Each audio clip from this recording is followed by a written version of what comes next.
नमस्कार जी सभी को। आज इस क्लास में हम राजस्थान के एकीकरण की चर्चा आप लोगों से करेंगे कि राजस्थान का एकीकरण किस प्रकार से और कितने चरणों में हुआ है, प्रत्येक चरण की क्या खासियत यहाँ पर रही है। देखिएगा, एकीकरण की, जैसे राजस्थान का एकीकरण, राजस्थान का एकीकरण,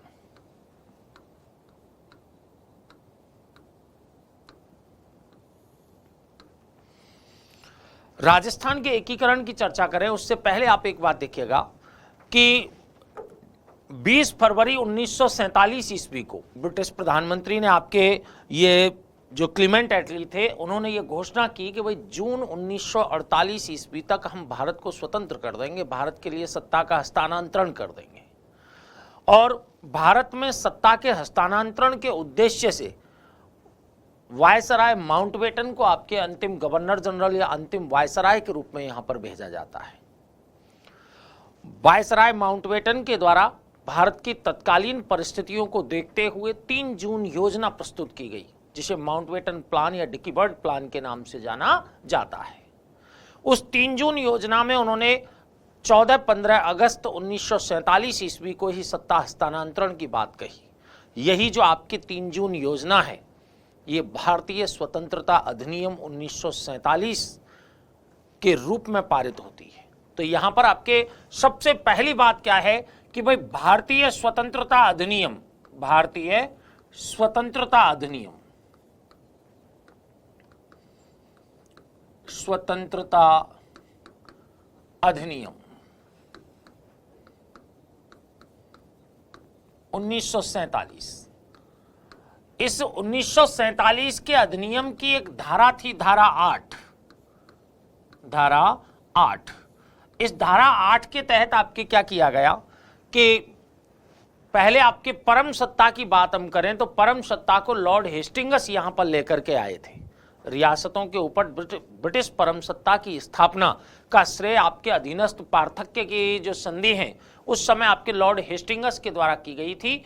और इस आपके भारतीय स्वतंत्रता अधिनियम 1947 की धारा 8 के अनुसार रियासतों पर जो ब्रिटिश परम सत्ता थी, उस ब्रिटिश परम सत्ता को समाप्त कर दिया गया और आपके अब रियासतें अपने मामलों में यहां पर आपकी क्या हो जाती हैं, स्वायत्त हो जाती हैं, और वो खुद में ही आपके परम सत्ता का समावेश उनमें हो जाता है। ठीक है, अब आपके ये कह दिया गया भाई कि रियासतें या तो भारत में मिले या पाकिस्तान में मिले, या अपना स्वतंत्र अस्तित्व रख सकती है। ठीक है ना, ये आपके यहां परम सत्ता की, देखिए यहां ब्रिटिश परम सत्ता की समाप्ति, ब्रिटिश परम सत्ता की समाप्ति,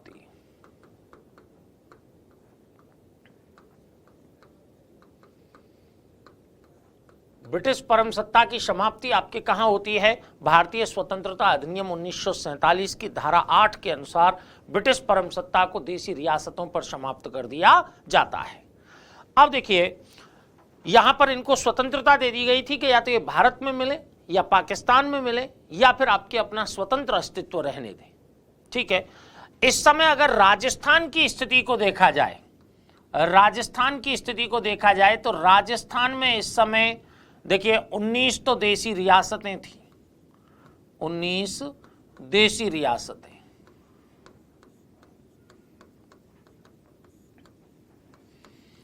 प्लस 3 ठिकाने थे। इस समय चर्चा करेंगे हम एक एक की, 3 ठिकाने, और एक आपके कमिश्नरी क्षेत्र था, चीफ कमिश्नरी,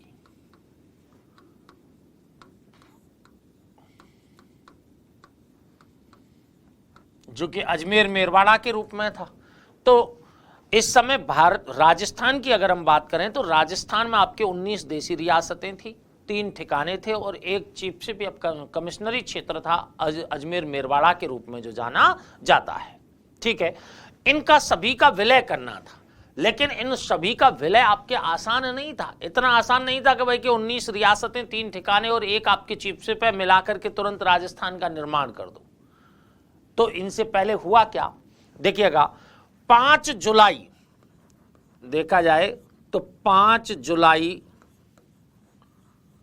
1947 ईस्वी को रियासती विभाग का गठन किया गया।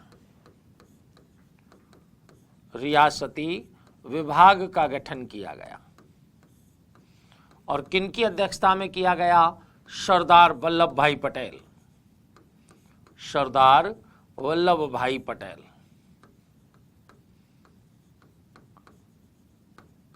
लौह पुरुष हैं।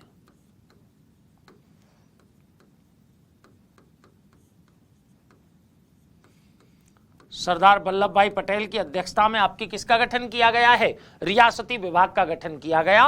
और इस रियासती विभाग में सरदार पटेल के सचिव कहिए या सलाहकार कहिए, ये आपके किनको बनाया गया? कि भाई वीपी मेनन को बनाया गया। वीपी मेनन को बनाया गया। रियासती मामलों के आपके विशद जानकार थे, विशेषज्ञ थे रियासती मामलों के। इवन कि आपके खुद वायसराय जो थे आपके लॉर्ड माउंटबेटन, उनके भी संवैधानिक सलाहकार के रूप में ये नियुक्त किए गए थे। संवैधानिक सलाहकार के रूप में आपके किन्हें? वीपी मेनन को नियुक्त किया गया था और उन्हीं को आपके रियासती विभाग का सचिव या सलाहकार नियुक्त कर लिया जाता है। सरदार पटेल का आपके सचिव या सलाहकार नियुक्त कर लिया जाता है। एकीकरण की बात जोरों पर थी, ठीक है। संपूर्ण भारत के संदर्भ में एकीकरण होना था। राजस्थान तो आपके उसका एक पार्ट है, ठीक है। अब इसके लिए आपके इस समय वायसराय आपके कौन है? माउंटबेटन है। भाई सत्ता का हस्तांतरण जब तक नहीं हो जाता तब तक वायसराय कौन है? माउंटबेटन है। उन्होंने आपके देशी रियासतों का एक सम्मेलन पत्र तैयार किया। दो तरह के आपके प्रपत्र तैयार किए, देखिएगा। माउंटबेटन ने, वायसराय माउंटबेटन ने, वायसराय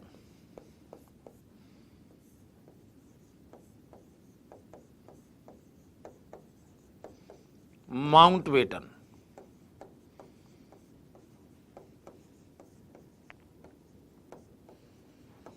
ने रियासतों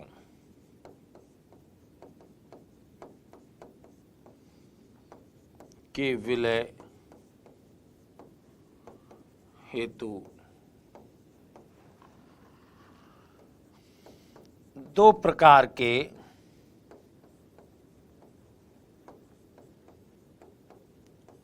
प्रपत्र तैयार किए।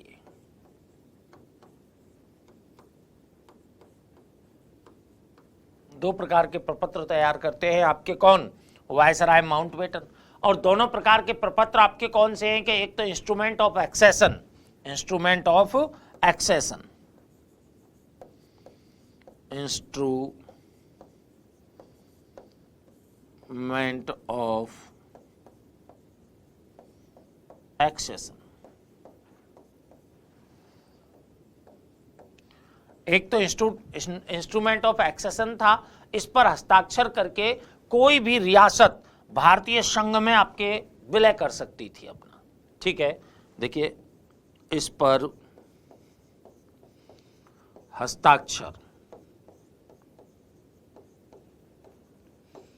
के द्वारा कोई भी रियासत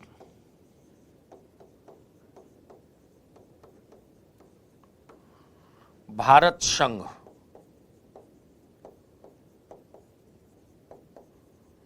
में विलय कर सकती थी।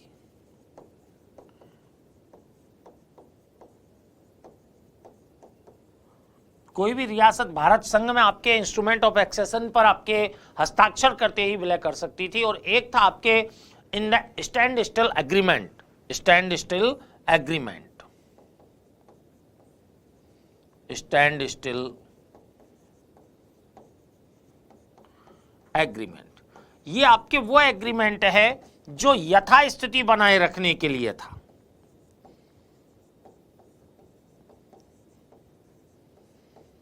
यथास्थिति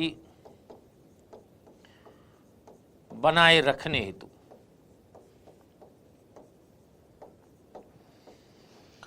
वायसराय माउंटबेटन के द्वारा रियासतों के विलय के लिए दो प्रकार के प्रपत्र तैयार किए गए थे। एक तो इंस्ट्रूमेंट ऑफ एक्सेशन, जिस पर रियासतें आपके कोई भी रियासत हस्ताक्षर करके अपने आप को भारत संघ में विलय के लिए अनुमति दे सकती थी। एक था स्टैंड स्टिल एग्रीमेंट, जिसके तहत आपकी जैसी स्थिति उस समय थी उसी स्थिति में रियासत अपने आप को बनाए रख सकती थी। ये दो प्रकार के आपके एग्रीमेंट कहिए या प्रपत्र कहिए वायसराय माउंटबेटन के द्वारा तैयार किए गए और इन्हीं मामलों पर विचार के लिए 25 जुलाई 1947 ईस्वी को दिल्ली में नरेंद्र मंडल की बैठक का आयोजन किया जाता है। देखिए 25 जुलाई 1947 नरेंद्र मंडल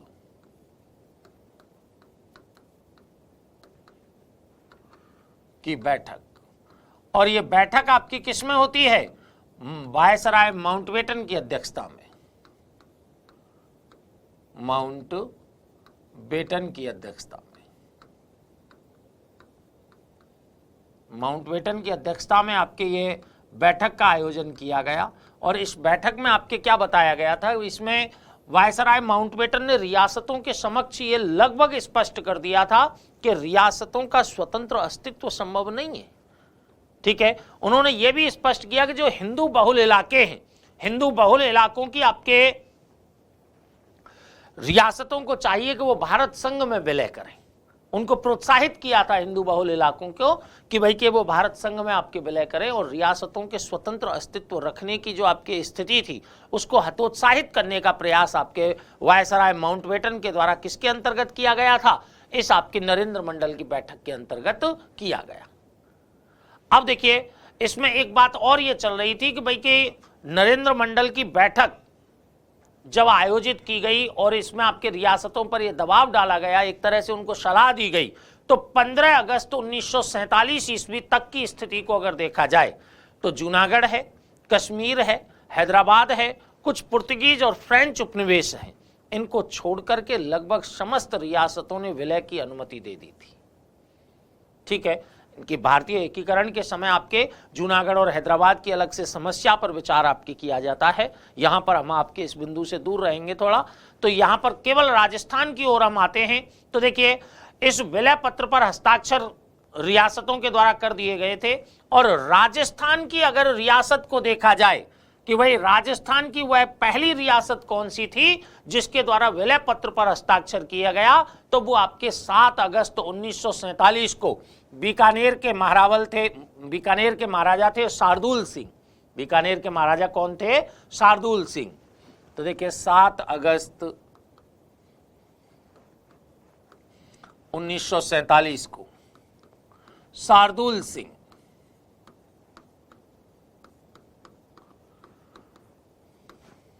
बीकानेर ने मिलाप पत्र पर हस्ताक्षर किए।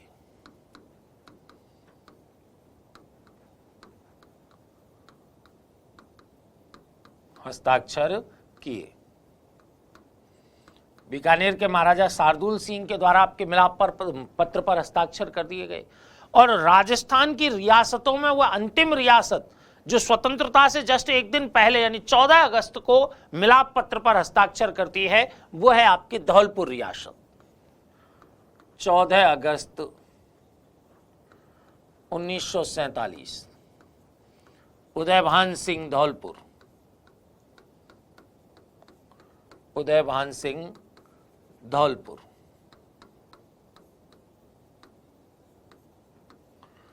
द्वारा मिलाप पत्र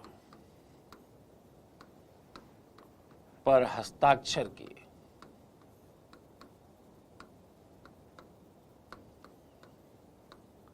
मिलाप पत्र पर हस्ताक्षर किए आपके किन्होंने? धौलपुर महाराजा उदयभान सिंह के द्वारा। ये आपके राजस्थानी रियासतों में अंतिम ऐसे शासक थे जिन्होंने सबसे लास्ट में आपके मिलाप पत्र पर हस्ताक्षर यहां किए हैं। अब देखिए मामला ये उठ रहा था कि भाई कि राजस्थान की इस समय कोई भी रियासत ऐसी नहीं थी जो इंडिपेंडेंट रूप से भारत संघ में मिल सके। कोई भी रियासत ऐसी नहीं थी, ऐसी शर्तें थी आपके संघ की। ठीक है, हालांकि बाद में आपके इन शर्तों में कमी करते हुए यह कर दिया गया था कि भाई के 1 करोड़ जो आपके आय वाली रियासतें हैं, किनकी 1 करोड़ आय वाली रियासत और 10 लाख जनसंख्या वाली रियासतें अपना स्वतंत्र रूप से अस्तित्व यानी स्वतंत्र रूप से वो एकीकरण में या मिलाप विलय में आपके हिस्सा ले सकती हैं। और ऐसी आपकी रियासतें अपने यहाँ पर 4 ही थी, जयपुर, जोधपुर, बीकानेर और आपके उदयपुर, 4 रियासतें थी। लेकिन प्रारंभ में ये स्थिति नहीं थी, इसलिए आपके यहाँ पर रियासतों का संघ बनाने का प्रयास आपके जारी हुआ कि भाई कि रियासतों का एक संघ बनाया जाए और फिर उस संघ को, क्योंकि जब संघ बन जाएगा तभी तो अपनी शर्तों को आपके वहां पर रख पाएंगे ठोस तरीके से, इसलिए रियासतों के द्वारा एक संघ बनाने के प्रयास किए गए और संघ बनाने का पहला प्रयास करने वाले थे कोटा के महाराज भीम सिंह। हालांकि उनका आपके प्रयास विफल हो जाता है। तो देखिएगा, संघ बनाने के प्रयास,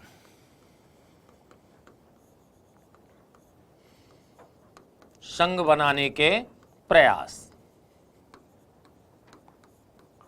अब संघ बनाने के प्रयासों में आपके मैंने क्या बताया कि भाई प्रथम प्रयास किसका था? देखिए, प्रथम प्रयास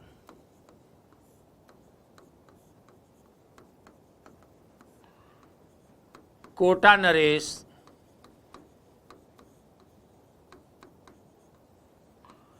भीम सिंह के द्वारा किया गया, लेकिन इसका परिणाम क्या हुआ? ये आपके प्रयास विफल हो गया। परिणाम क्या हुआ इसका कि भाई प्रयास विफल हो गया। अब उदयपुर महाराणा आपके भूपाल सिंह हैं, उन्होंने राजस्थान यूनियन बनाने का प्रयास किया। राजस्थान यूनियन,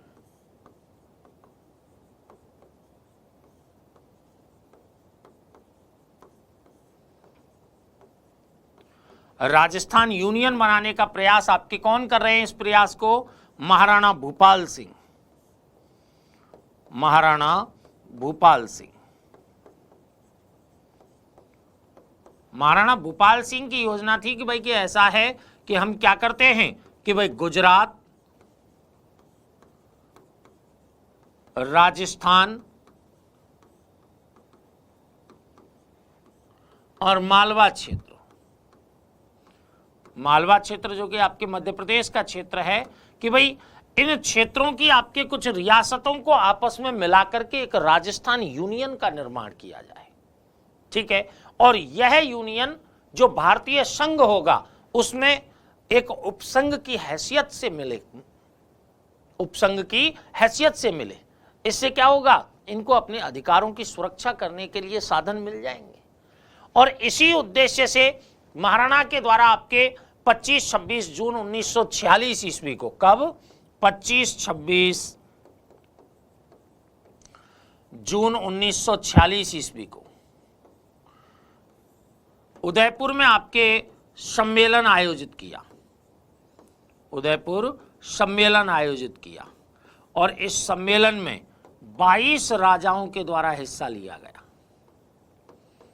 22 राजा आपके इसमें सम्मिलित होते हैं। कौन से? इस आपके सम्मेलन में। हालांकि वो आपके उस समय मौखिक रूप से तो आपके ये कहते हैं कि भाई कि हम इस पर विचार करेंगे, इस पर, ठीक है, लेकिन आपके ये योजना जो आपके महाराणा भूपाल सिंह के द्वारा बनाई जा रही थी ये विफल हो जाती है, सफल नहीं हो पाती। इवन कि आपके महाराणा के द्वारा तो के.एम. मुंशी को अपना संवैधानिक सलाहकार भी नियुक्त किया जाता है। महाराणा ने आपके क्या किया? के.एम. मुंशी,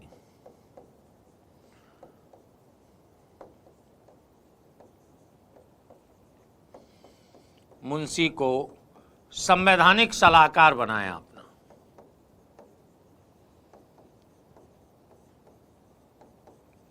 सलाहकार बनाया।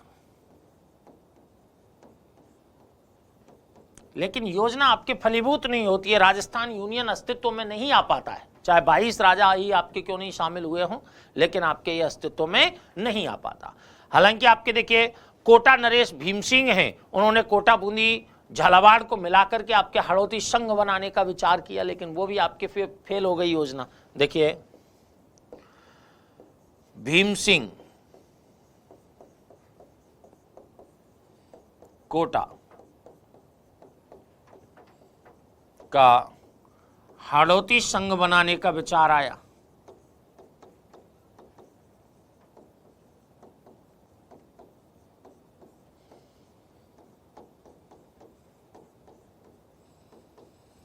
उसी प्रकार डूंगरपुर के महारावल थे लक्ष्मण सिंह, उन्होंने भी आपके डूंगरपुर, बांसवाड़ा, प्रतापगढ़ रियासतों को मिलाकर के बागड़ संघ बनाने की योजना दी।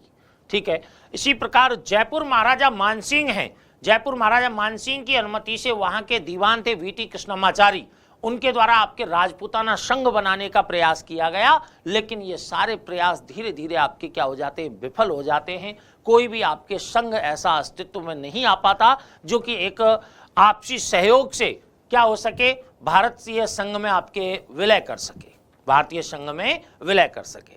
अब आपके क्या हुआ कि जब ऐसे संघ का अस्तित्व नहीं हुआ तो आपके एकीकरण का प्रोसेस कि भाई राजस्थान का ही एकीकरण आपके कर लिया जाए, क्योंकि इसके विचार आपके पहले से ही चले आ रहे थे, ऐसा नहीं था कि भाई नवीन विचार थे।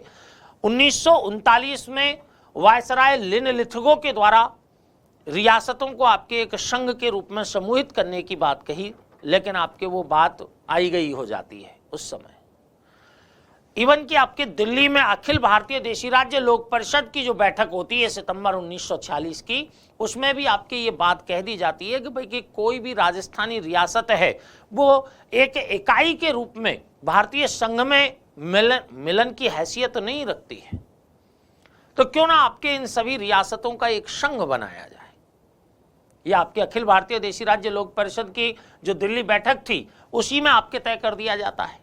हालांकि बाद में आपके मैंने बताया अभी आपको कि 1 करोड़ वार्षिक आय और आपके 1 करोड़ वार्षिक आय अगर किसी राज्य की होगी और साथ में आपके 10 लाख की जनसंख्या होगी तो वो अपने आप को एक इकाई के रूप में शामिल कर सकता है। वो बाद में किया गया, लेकिन आपके पहले ये स्थिति उनकी नहीं थी। इस कारण राजस्थान की रियासतों का, जो कि हमने बताया कि भाई 19 रियासतें, 3 ठिकाने और एक आपके चीफशिप थी, उनका विलय करने का आपके प्रयास किया गया। और विलय का जो आपके प्रोसेस है ये 7 चरणों से गुजरता हुआ 1956 ईस्वी में जाकर अपनी पूर्णता पर पहुंचता है। 1948 से लेकर के 1956 ईस्वी तक जाकर अपनी पूर्णता पर पहुंचा। तो आपके देखिएगा किस प्रकार से आपके ये विलय होता है। यहां पर देखिए एकीकरण,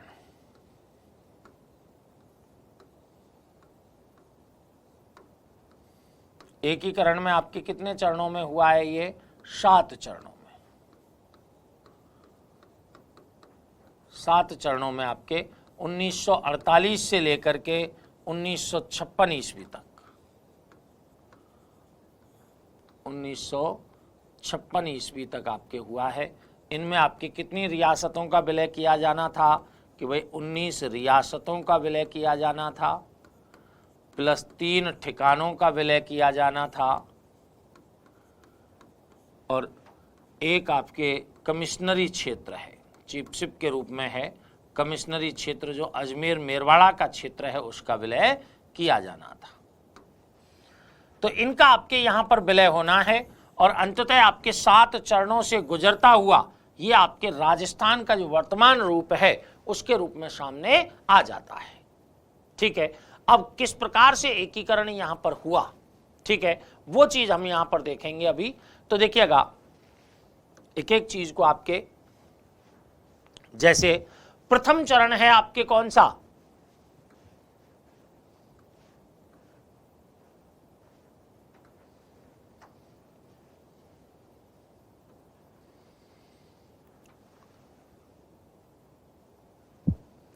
देखिए प्रथम चरण के रूप में हमारा आपके सामने कौन सा आता है, मत्स्य संघ का निर्माण है। प्रथम चरण आपके कौन सा है, मत्स्य संघ का निर्माण है।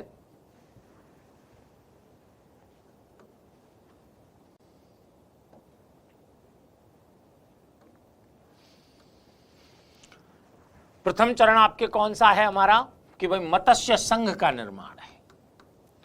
मत्स्य संघ की अगर बात की जाए तो इस समय अगर मत्स्य संघ में देखें तो लगभग यहां की जनसंख्या थी 18 लाख। जनसंख्या कितनी थी यहां की, 18 लाख।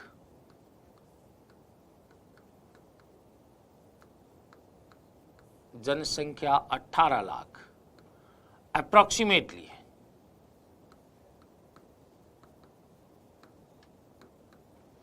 जनसंख्या 18 लाख अप्रोक्सीमेटली। क्षेत्रफल अगर देखा जाए तो 12,000 वर्ग किलोमीटर था। क्षेत्रफल आपके कितना था इनका,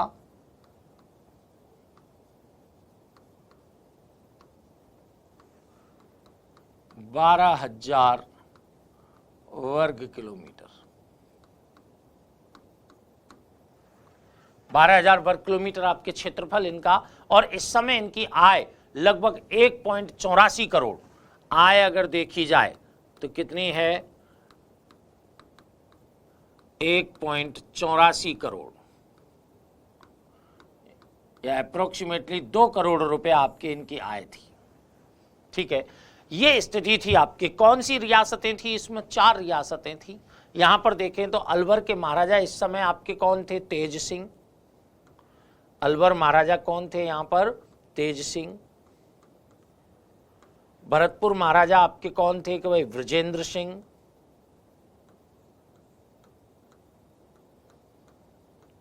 वृजेंद्र सिंह।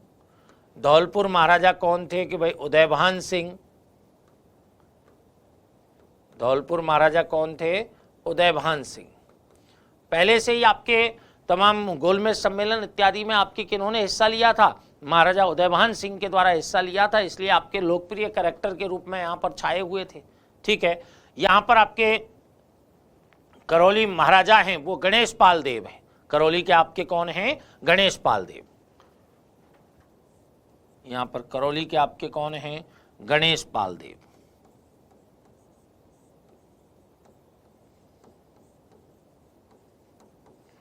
और एक आपको ये ठिकाना दिख रहा है, ठिकाना आपके कौन सा है? नीमराणा।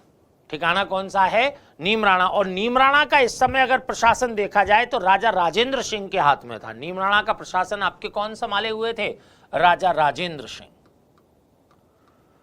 राजा राजेंद्र सिंह।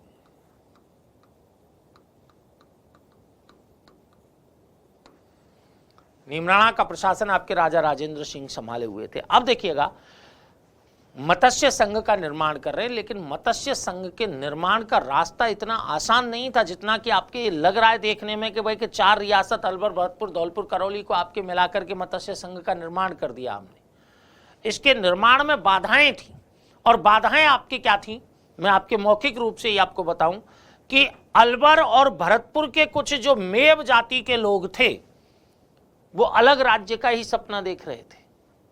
अलग राज्य का सपना देख रहे थे आपके अलवर और भरतपुर के जो मेव हैं। ठीक है, दूसरी बात आपकी क्या थी कि अलवर महाराजा तेज सिंह और इनके दीवान थे बीएन खरे। अलवर महाराजा तेज सिंह और इनके दीवान आपके कौन थे? बीएन खरे।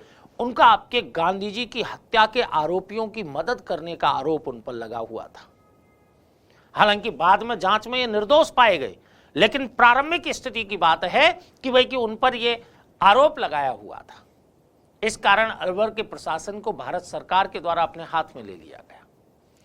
उधर शिकायतें आपके महाराजा विजेंद्र सिंह की भी मिल रही थी। महाराजा विजेंद्र सिंह की भी शिकायतें मिल रही थी, और आपके ये शिकायतों में ये कहा गया कि भाई कि ऐसा है कि या भरतपुर के प्रशासन को भी किनके सरकार के द्वारा, भारत सरकार के द्वारा अपने हाथ में ले लिया जाता है, और एसएन सप्रू को यहां का प्रशासक नियुक्त कर दिया जाता है। भरतपुर का प्रशासक किसे नियुक्त कर दिया? प्रशासक नियुक्त किया एसएन सप्रू को। एसएन सप्रू को। अब देखिए, अलवर का प्रशासन भारत सरकार के नियंत्रण में, भरतपुर का प्रशासन भारत सरकार के नियंत्रण में, तो एकीकरण का रास्ता सुलभ कहां से होगा? यहीं से होगा आपके सुलभ, क्योंकि दो रियासत तो सीधी आपके किसके? भारत सरकार के नियंत्रण में ही है। इधर रियासती विभाग के द्वारा एक योजना तैयार की गई कि भाई भौगोलिक आधार पर अलवर, भरतपुर, धौलपुर और करौली का आपके विलय करके एक संघ का निर्माण करना चाहिए। रियासती विभाग की योजना थी। इस योजना को क्रियान्वित करने के लिए, इस योजना को आपके आधार प्रदान, मूर्त रूप प्रदान करने के लिए 27 फरवरी 1948 ईस्वी को, कब? 27 फरवरी 1948 ईस्वी को, देखिएगा 27 फरवरी 1948 को इन चारों राजाओं को आपके दिल्ली आमंत्रित किया। चारों शासकों को दिल्ली आमंत्रित किया।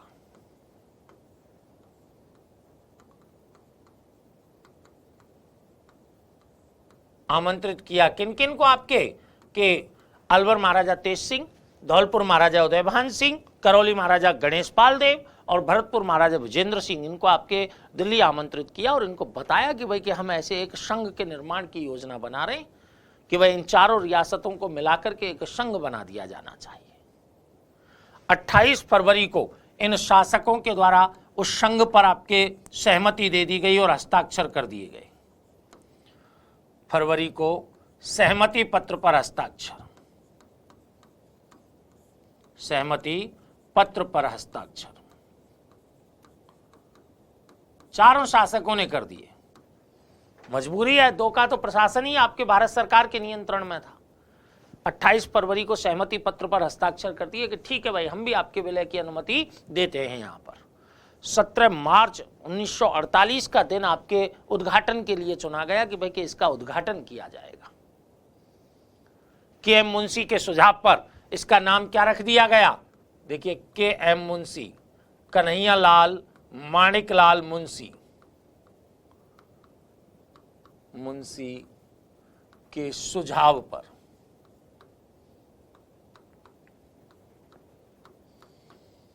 नाम मत्स्य संघ रखा।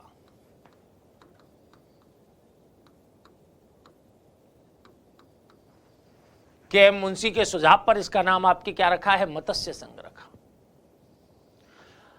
इसमें होना क्या था? देखिए, रियासतों के विलय में रियासतें,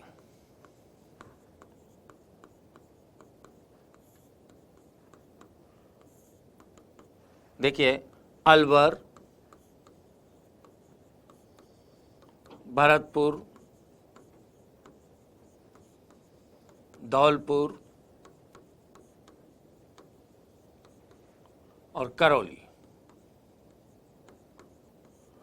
और अलवर में मिला दिया आपके ठिकाना। अलवर में आपके ठिकाना कौन सा मिला दिया? नीमराणा। इस तरह आपके टोटल रियासतें यहां पर कितनी हो गई कि भाई 4+1 रियासतें हो गई, और इन 4+1 रियासतों को मिला करके मत्स्य संघ का निर्माण कर दिया गया। इस मत्स्य संघ का उद्घाटन, मत्स्य संघ का उद्घाटन लोहागढ़ दुर्ग भरतपुर में, लोहागढ़ दुर्ग भरतपुर में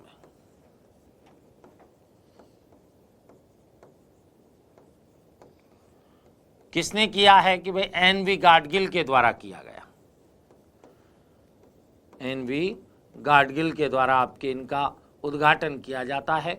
लोहागढ़ दुर्ग भरतपुर में इनका उद्घाटन होता है। देखिएगा, यहां पर मैंने बताया कि मुख्य बात यहां पर क्या थी? मुख्य बात यह थी कि आपके जिस समय इसके एकीकरण की चर्चा चल रही थी, और मैंने बताया कि 17 मार्च का दिन आपके तय किया जाता है कि 17 मार्च को हम उद्घाटन कर देंगे इसका, ठीक है। लेकिन आपकी क्या था कि किसान, इनको मंत्रिमंडल जो आपके यहां पर बनाने का विचार चल रहा था, उस मंत्रिमंडल में किसानों को कोई प्रतिनिधित्व नहीं दिया। इससे आपके किसान नेता ठाकुर देसराज और महाराजा विजेंद्र सिंह के आपके यहाँ भाई आपके कौन हैं? मान सिंह, छोटे भाई आपके मान सिंह, ये नाराज हो जाते हैं। हालांकि इनको बाद में मना लिया जाता है, लेकिन इससे जो टाइम लगता है उस कारण आपके इसका उद्घाटन कब होता है? 18 मार्च को उद्घाटन हो पाता है।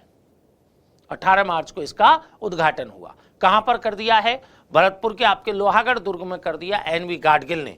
इस समय अगर एन.वी. गाडगिल को देखा जाए तो एन.वी. गाडगिल आपके कौन थे? यहां पर आपके केंद्रीय खनिज एवं विद्युत मंत्री के रूप में थे। केंद्रीय खनिज एवं विद्युत मंत्री, खनिज एवं विद्युत मंत्री।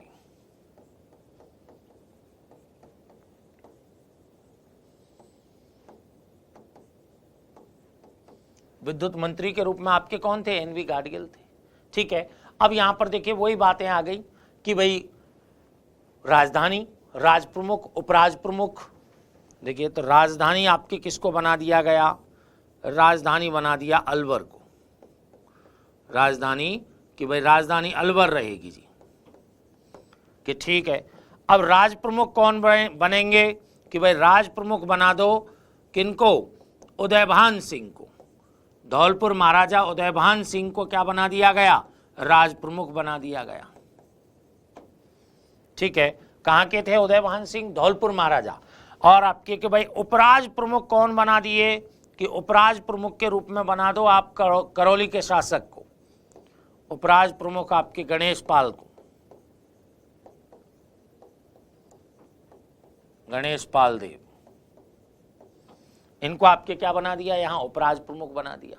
ठीक है, प्रधानमंत्री कौन बनाया, कि भाई प्रधानमंत्री के रूप में बनाओ शोभाराम कुमावत को, शोभाराम कुमावत, शोभाराम कुमावत जो कि अलवर प्रजामंडल के नेता थे। कहां के थे ये, अलवर प्रजामंडल के नेता थे।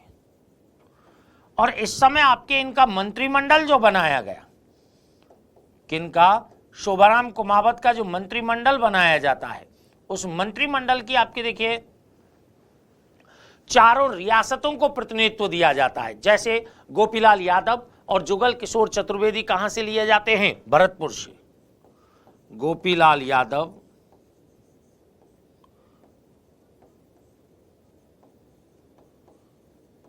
और जुगल किशोर चतुर्वेदी, जुगल किशोर चतुर्वेदी, ये कहां से ले लिए हैं दोनों की दोनों, कि भाई भरतपुर से शामिल कर लिए गए। डॉक्टर मंगल सिंह धौलपुर से शामिल कर लिए गए, मंगल सिंह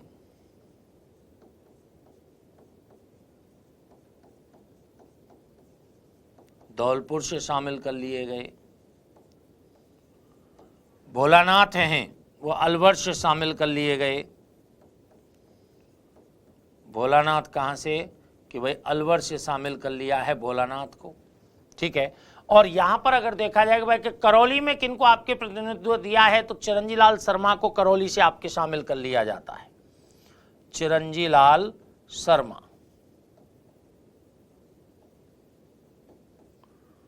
चिरंजीलाल शर्मा को आपके कहां पर, करौली से प्रतिनिधित्व दे दिया गया। और हमने बताया कि भाई कि किसका, के मुंशी के सुझाव पर इसका नाम आपके क्या रख दिया गया, मत्स्य संघ रख दिया गया। इस तरह हमारा आपके मत्स्य संघ 18 मार्च 1948 ईस्वी को 4 रियासतों और एक ठिकाने को लेकर के अस्तित्व में आ जाता है। इस समय इनकी जनसंख्या देखी जाए तो कितनी है, कि भाई 18 लाख रुपए है। जनसंख्या कितनी है, 18 लाख रुपए। आय लगभग आपके 2 करोड़ रुपए यानी कि 1.84 करोड़ रुपए। क्षेत्रफल देखा जाए तो कितना है, कि भाई 12,000 वर्ग किलोमीटर इनका क्या है, क्षेत्रफल है। ठीक है, शासक देखे जाए तो नीमराणा में आपके कौन थे, राजा राजेंद्र सिंह थे। विजेंद्र सिंह कहां पर हैं, कि भरतपुर में हैं। तेज सिंह कहां पर हैं, कि अलवर में हैं। उदयभान सिंह कहां पर हैं, कि भाई धौलपुर में हैं। और गणेश पाल देव कहां पर हैं, कि करौली में हैं। ठीक है, इन सभी को मिलाकर के आपके मत्स्य संघ का निर्माण कर दिया जाता है। इस नवगठित संघ का राजधानी आपके अलवर, राज प्रमुख आपके कौन, उदयभान सिंह धौलपुर महाराजा, ये कहां के थे, धौलपुर के महाराजा। और आपके उपराज प्रमुख के रूप में करौली महाराजा आपके गणेश पाल देव का नाम लिया जाता है। और शोभाराम कुमावत जो कि अलवर प्रजामंडल के नेता थे, उनको इसका प्रधानमंत्री बनाते हुए इनके मंत्रिमंडल में गोपीलाल यादव और जुगल किशोर चतुर्वेदी भरतपुर से, मंगल सिंह धौलपुर से, भोलानाथ अलवर से और चिरंजीलाल शर्मा करौली से शामिल कर दिए जाते हैं। इस तरह आपके हमारे एकीकरण का प्रथम चरण मत्स्य संघ के रूप में संपन्न होता है, मत्स्य संघ के रूप में संपन्न होता है। अब देखिए दूसरे चरण की अगर हम बात करें, किसकी, दूसरे चरण की बात करें, तो हमारे लिए आपके देखिएगा दूसरे चरण की बात करें तो वो आपके नाम आता है राजस्थान संघ का निर्माण। दूसरा चरण हमारा आपके कौन सा है, राजस्थान संघ का निर्माण। 25 मार्च 1948 ईस्वी को राजस्थान संघ का निर्माण आपके कहां पर हुआ है, यहां पर आपके द्वितीय चरण के दौरान हुआ। यह खास बात है कि भाई इस समय आपके देखा जाए, देखिएगा इस समय अगर खास बात देखी जाए कि एकीकरण का यह दूसरा चरण ऐसा चरण है जिसमें आपके इन चारों रियासतों का विलय किया गया है। ठीक है। और इसको आपके क्या नाम दिया गया है? राजस्थान। पहली बार आपके राजस्थान नाम दिया गया है। द्वितीय चरण में 9 रियासतों का विलय किया गया। 4 रियासतें ये आपकी किसकी? मत्स्य संघ की हैं, ठीक है। ये आपके किसकी हैं? मत्स्य संघ। अब मत्स्य संघ को अलग कर दीजिए, इसको बाद में देखेंगे हम 5वें चरण में जाकर के, ठीक है। लेकिन अब आपके यहां पर राजस्थान संघ में देखा जाए कि भाई इस समय इसका क्षेत्रफल कितना था। राजस्थान संघ का क्षेत्रफल था 16,807 क्षेत्रफल, 16,807 वर्ग किलोमीटर।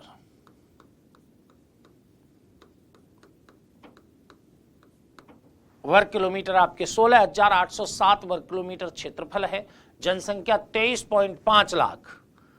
जनसंख्या इनकी देखी जाए तो 23.5 लाख।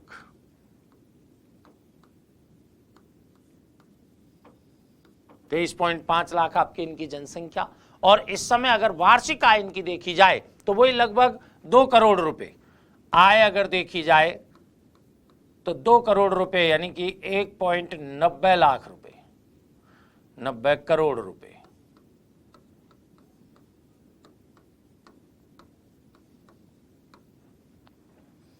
एक 1.90 यानी कि लगभग वही अप्रोक्सीमेट 2 करोड़ रुपए के अराउंड फिगर आपके यहां पर आता है इनका नाम। अब देखिए इसमें सम्मिलित होने वाली रियासतें, सम्मिलित होने वाली रियासतें,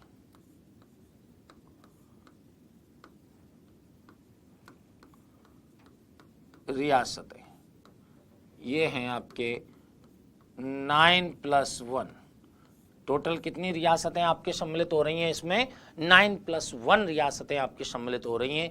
जैसे आपके देखें तो आपके देखें यहां पर आपके कौन हैं कि सबसे पहले बात करें हम किशनगढ़ की, तो किशनगढ़ के राजा थे यहां पर सुमेर सिंह। किशनगढ़ के राजा आपके यहां पर कौन थे? सुमेर सिंह। सुमेर सिंह। टोंक के आपके इस समय राजा थे शहादत खां।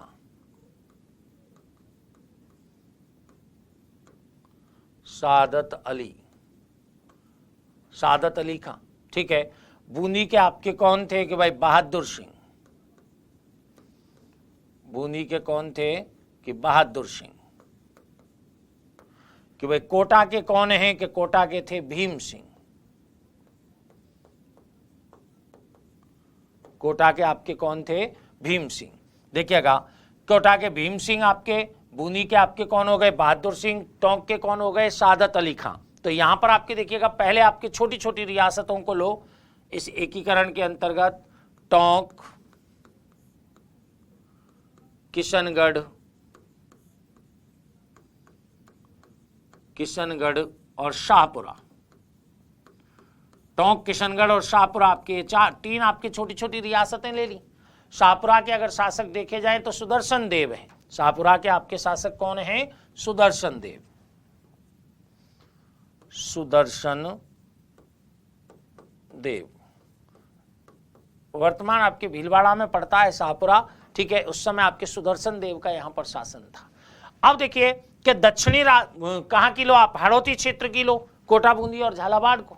कोटा, बूंदी और झालावाड़ को। तो यहां देखिएगा कोटा, कोटा के शासक कौन बता दिए? भीम सिंह। बूंदी बहादुर सिंह प्लस आपके झालावाड़। कोटा, बूंदी, झालावाड़, ये आपके 3 रियासतें हाड़ौती क्षेत्र की ले ली। यहां पर झालावाड़ के देखें तो हरीशचंद्र बहादुर आपके यहां शासक थे। झालावाड़ में आपके कौन थे? हरीशचंद्र बहादुर। हरीशचंद्र बहादुर। हरीशचंद्र बहादुर आपके कहां के शासक थे इस समय? झालावाड़ के शासक थे। अब आपके 3 रियासतें और बची, 6 हो गई रियासतें। 3 रियासतों को अगर देखा जाए तो दक्षिणी राजस्थान की रियासतें हैं। दक्षिणी राजस्थान की रियासतों में आप कौन देखें कि भाई बांसवाड़ा, बांसवाड़ा के महाराबल थे इस समय चंद्रवीर सिंह। डूंगरपुर, डूंगरपुर के थे लक्ष्मण सिंह, डूंगरपुर। प्रतापगढ़, प्रतापगढ़। और बांसवाड़ा में मिला दो आपके ठिकाना, ठिकाना आपके कौन सा मिला दो यहां पर कि भाई ठिकाने के रूप में मिला दो कुशलगढ़ को। किसको मिला दो? कुशलगढ़ को। तो यहां पर आपके मिला दिया कुशलगढ़ को। कुशलगढ़ के इस समय प्रशासक थे हरेंद्र सिंह और आपके राम सिंह कहां के थे? प्रतापगढ़ के। तो देखिएगा प्रतापगढ़ के कौन हैं कि भाई राम सिंह। हरेंद्र सिंह कहां के हैं कि कुशलगढ़ के। हरेंद्र सिंह शासक कहां के थे कि कुशलगढ़ के। ठीक है। बांसवाड़ा के आपके डूंगरपुर के कौन हैं कि लक्ष्मण सिंह हैं। डूंगरपुर के कौन हैं कि भाई लक्ष्मण सिंह, जिन्होंने हाड़ौती संघ बनाने का प्रयास किया था। और बांसवाड़ा के आपके कौन हैं? चंद्रवीर सिंह, जो एकीकरण के समय कहते हैं कि भाई कि मैं अपने डेथ वारंट पर हस्ताक्षर कर रहा हूं। ये किसने कहा था? बांसवाड़ा के महारावल चंद्रवीर सिंह के द्वारा कहा गया था कि मैं अपने डेथ वारंट पर हस्ताक्षर कर रहा हूं। ये बांसवाड़ा महारावल चंद्रवीर सिंह के बोल थे। ठीक है। अब यहां देखिएगा कि ये 9 रियासतें हो गई और एक ठिकाना हो गया, यानी टोटल आपकी क्या हो गई? 9+1। 9+1 से आपके हमारा क्या आ गया है? राजस्थान संघ अस्तित्व में आ गया। कब आया है कि 25 मार्च 1948 ईस्वी को। 9 रियासतें, कोटा, बोसरी, टोंक, किशनगढ़ और शाहपुरा। कोटा, बूंदी, झालावाड़ हाड़ौती क्षेत्र की, दक्षिणी राजस्थान की डूंगरपुर, बांसवाड़ा, प्रतापगढ़, और बांसवाड़ा में मिला तो एक ठिकाना कौन सा? कुशलगढ़। इस तरह आपके ये 9+1 रियासतें हमारे अस्तित्व में आ जाती हैं। कहां पर? यहां। अब उद्घाटन करवा दो। उद्घाटन के साथ ही आपके इनके महाराज प्रमुख बना दो। तो देखिए उद्घाटन आपके राज प्रमुख बना दो। तो उद्घाटन कोटा के दरबार हॉल में। अब देखिए यहां बूंदी वाले हैं ना, वही NV गाडगिल कर रहे हैं इनका भी उद्घाटन। यहाँ बूंदी वाले हैं बहादुर सिंह जी, वो आपके जोर लगा रहे थे कि भाई उदयपुर के महाराणा आपके इसमें शामिल हो जाएं, जिससे क्या है कि उनको यहाँ पर कोटा के सामने आपके थोड़ी ऐसा नहीं लगे कि भाई के कोटा से भी नीचे उनकी हैसियत रख दी गई है। वो चाह रहे थे कि भाई कि महाराणा इसमें शामिल हो जाएं, लेकिन महाराणा ये चाह रहे थे कि भाई कि मैं तो अकेला मिलूंगा, महाराणा है वो। ठीक है, इसलिए अकेले मिलने की बात हो रही थी उनकी। दूसरी बात आपके यहां पर देखिए कि अब राज प्रमुख की बारी आई, तो राज प्रमुख बना दिया गया भीम सिंह को। और भीम सिंह कहां के हैं कि भाई कोटा के। भीम सिंह कहां के हैं कि कोटा के, उनको राज प्रमुख बना दिया। उपराज प्रमुख बना दिया महाराजा बहादुर सिंह को, उपराज प्रमुख।